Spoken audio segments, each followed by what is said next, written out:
What's up, YouTube? Welcome back to the channel. Today I'm going to talk about something that I know affects a great deal of many musicians out there, and that's musical performance anxiety, and also talk about a couple of different ways that you can overcome musical performance anxiety. I'll start the video off by reading a quote from Mr. Greene, who's a sports psychologist, and it says, "If you can do a piece in a practice room efficiently and well, then you have the technical abilities to do it. But then if you go on stage and you are not able to execute the piece, it's not a technical issue. It's a mental issue, an issue of how you deal with stress." A lot of people then will go back to the practice room to work on a problem that wasn't there, namely their technique, when the problem wasn't their technique, it was their response to stress.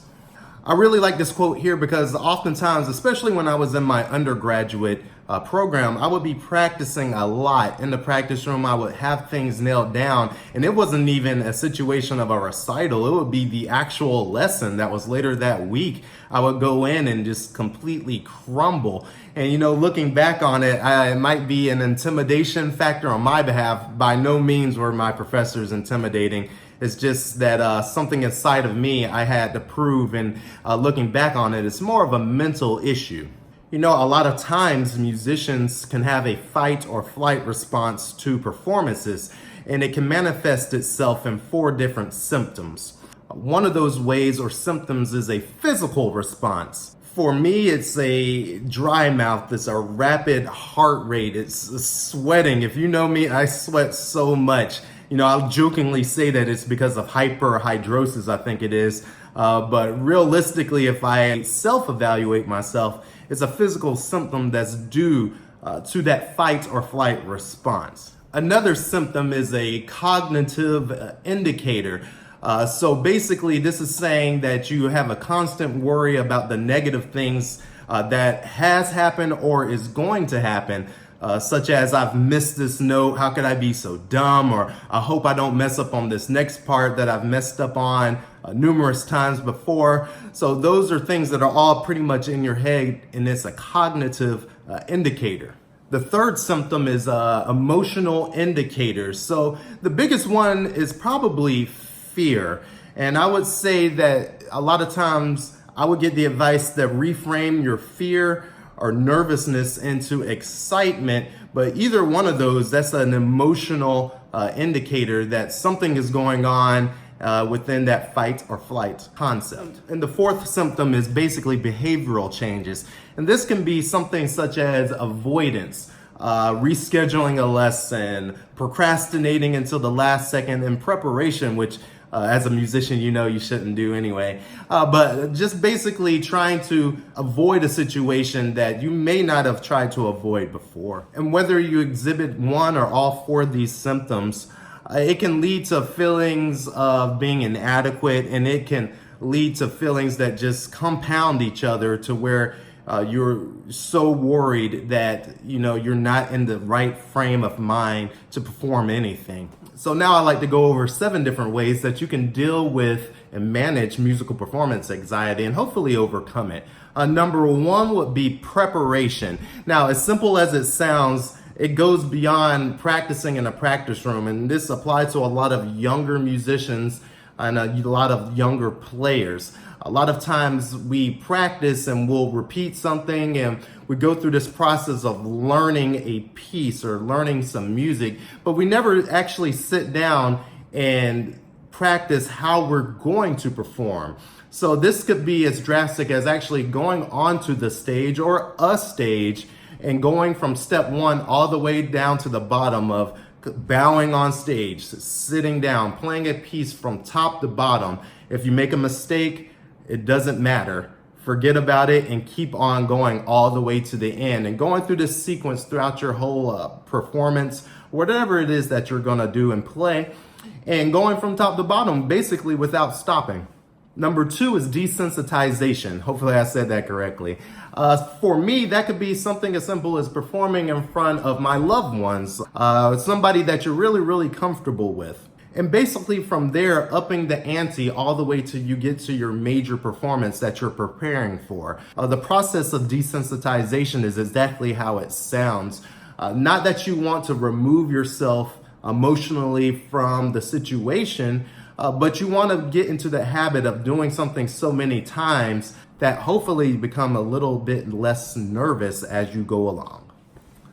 Number 3, visualization. I used to pay it no attention until I actually tried it. So I would literally sit down, close my eyes, and think about the perfect performance experience. For me, the same thing I said about practicing earlier, walking on stage, performing a piece well, having synergy with the fellow musicians that I'm playing with, having synergy with the audience, expressing myself musically, and everything going over very, very well. And I would do this well before the actual performance, leading up to until literally minutes before the performance. Number 4 is thought replacements. So instead of saying things such as, I can't do this, this isn't gonna be good, I am not prepared for this, just reframing it immediately and being able to immediately turn that phrase into a positive from a negative. So this is gonna be a great concert. I can't wait to share my story or the things that I've learned with the audience and express myself emotionally.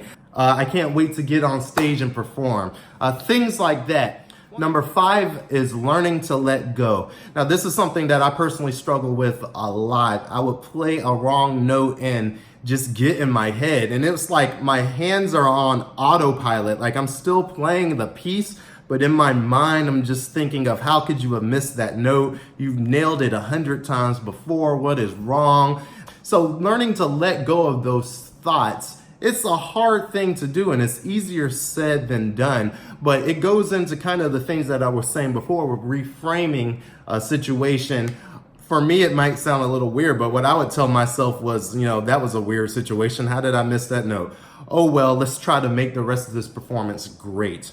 So basically, learning to let go. Honestly, at least for me, I could never completely let go, but at least I'll lessen the negative thoughts in my mind. Number 6, meditation.